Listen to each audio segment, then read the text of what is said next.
take me back to the moment when, like, they first heard your song on the radio. Like, what did they do? Like, I mean, such a close-knit family. Yeah. What did they do? I mean, were they losing it? Oh, they still. My dad has a gift. He can turn a conversation about that box into the fact that his son sings country music. It all comes back to my he knows how to circle it around. I've never seen anybody do it.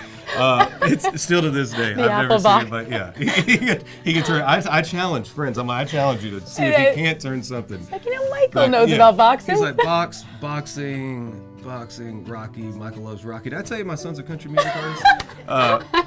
Full circle. Full circle ball. That's hilarious. But it is really cool. The first time that like one of my buddies ever heard it was back when we were still living in Florida, and when the Florida station started playing my song for the first time, and I was still just kind of learning the whole.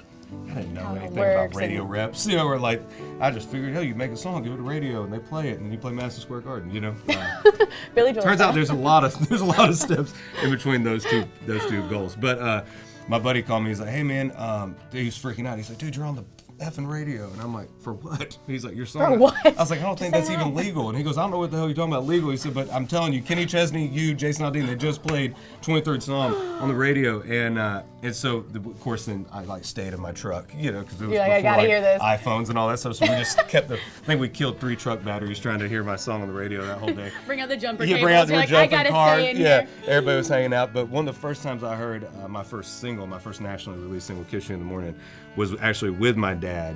We were heading to this diner called Jeannie's Diner in my hometown. And the radio was just loud enough to where it was on, but you still talk over it. And that song has this pretty signature first guitar riff. And we heard it, and I was like, holy shit. And we turned it up, and everybody's blasting. Yeah. And it was just me and my dad, we were trying to stop people. And it was cool because my hometown, so funny. I think I'm 7th generation. I don't know. I'm quite a few generations in. And my family, like I said, had a band, and it kind of just became that thing that the town, my hometown, and the towns around it was like, well, where's Michael playing this weekend? And it allowed me to grow and to learn how to. It allowed me to mess up. It allowed me to be, to grow as an artist, to understand how to entertain a crowd. And then I also did something I didn't pay attention to at the time, but there was this ownership still in my hometown, and so. All the moments I heard my first song, but then the moments I had been called by friends of mine or people that just work with my mom or whatever, like, hey, I heard Michael's song on the radio. Or that made it. All those little stories were really cool in that time frame when the first single came out and everybody was hearing it for the first time, and you just never forget that. So. I mean, those hometown shows have to be insane. They're wild. Yeah, they're fun. It's awesome. Yeah, I brought Carly to my hometown for the first time 2 Christmases ago. Oh my God, how was that? Was everyone going nuts for her too? It was awesome. It was like the yeah. I took her to. Well, we try to get. I try to go to the Walmart to grab some stuff on Christmas Eve because I'm a man and gotta make your procrastinate shopping, And so she, like last minute presents on Christmas Eve? Yeah, Walmart. Oh my God. Yeah, we were going. Listen, I was very limited. In my defense, I proposed a week before this. I had a lot of stuff on that my mind. proposal too. And then I had Mexico. I was like, how am I going to get these gifts from Mexico? Thank God for Walmart. So we walked in, and one of my buddies was like, have you been to Eustis with Michael yet? And she's like, well, no. And he's like, be prepared. So we go in and we're walking up, and the security guard that I've known for years. And it was like, he's like, Michael, hey man, they're closing down because apparently Walmart shuts down early on Christmas Eve. Oh, okay. But if you're in Eustis, Florida, and you all happen to be in my position on Christmas Eve, right across the street is Target, and they stay an hour later. So we Did the guy greet you when you got to Target? Yeah, like, Michael, what's up? Yeah, so Carly was like, what in the hell is going on? I was like, listen, girl, some people have connections in places, but I can guarantee you. Target will stay open an extra hour for you can have 30 in that 15 or less. I promise you. They'll get you through. Oh my God, that is hilarious. Mention my name. You get right on in Walmart and Target. Walmart, yeah. That's so good. Okay, so speaking of Carly, I want to talk about your tour. You're on tour right now. And then Carly's opening a few shows for you, yeah?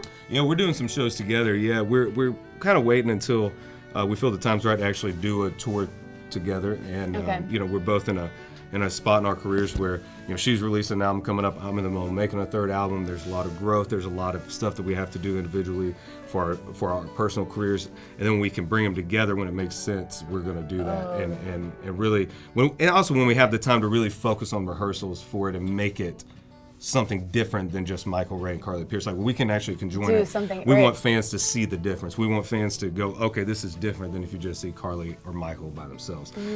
But luckily, we've also at the place in our careers where we can do a lot of shows together. So it makes it fun. We're playing Chelsea Theater with Jake Owen tonight, and so it makes it fun. We do get to do it, and we get to also learn what we want to do and what we don't want to do whenever we do get to, which is mainly her telling me, no, you can't do that. No. Do you guys ever have any moments on stage, if you do sing together, where it's where you have a marriage moment, or she's where you guys do something, you're oh wait, no, don't do that. Does that ever happen live on stage? That normally happens right before we walk on stage. Well, I'm like, what the hell are you doing? She's like, this is fucking. I'm like, no one's gonna see that.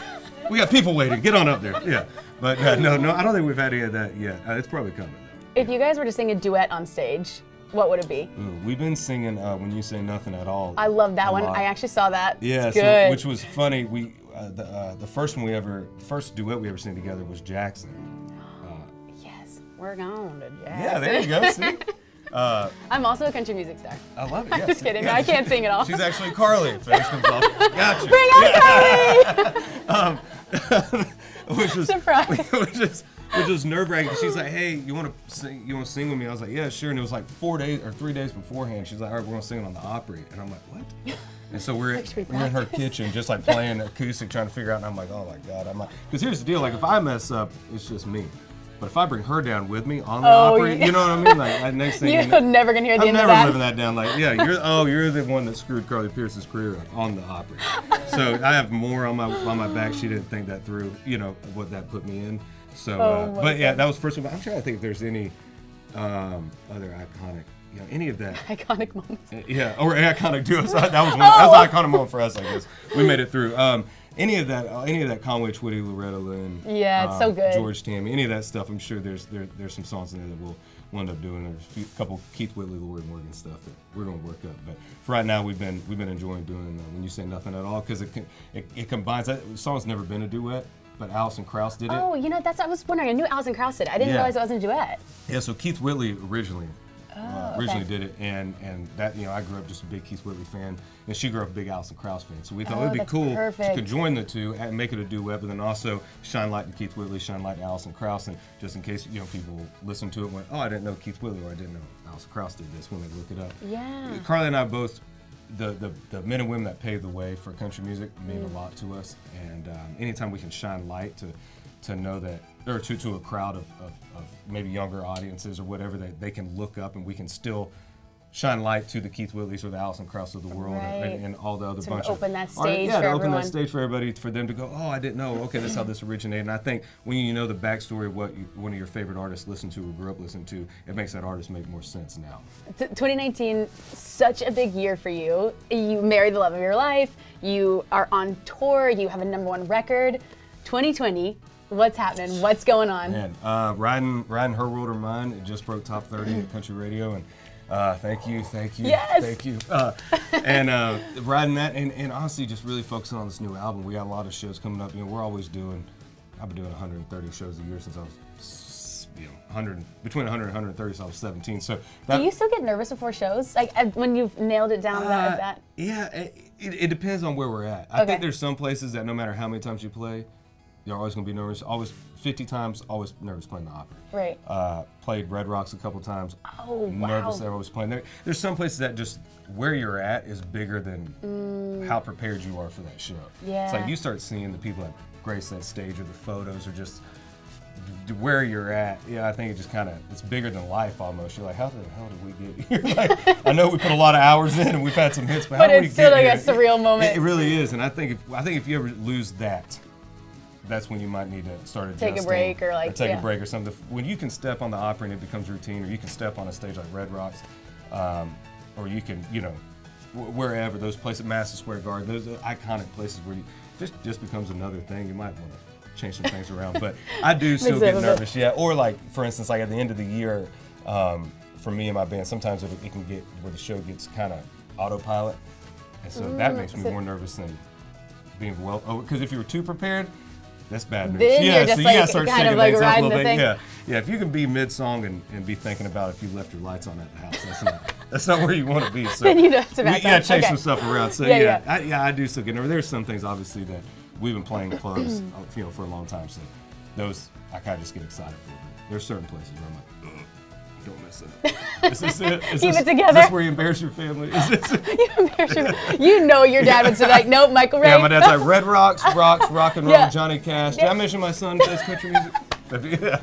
Iconic. We're bringing your dad in next time. He's- Michael Ray, congrats. We're so Thank excited you. for you. Thank you for being here. You guys make sure you stream all of Michael Ray's music on iHeart. And we'll see you soon. Lots of big things in 2020. Absolutely. Thank you. Thanks, guys.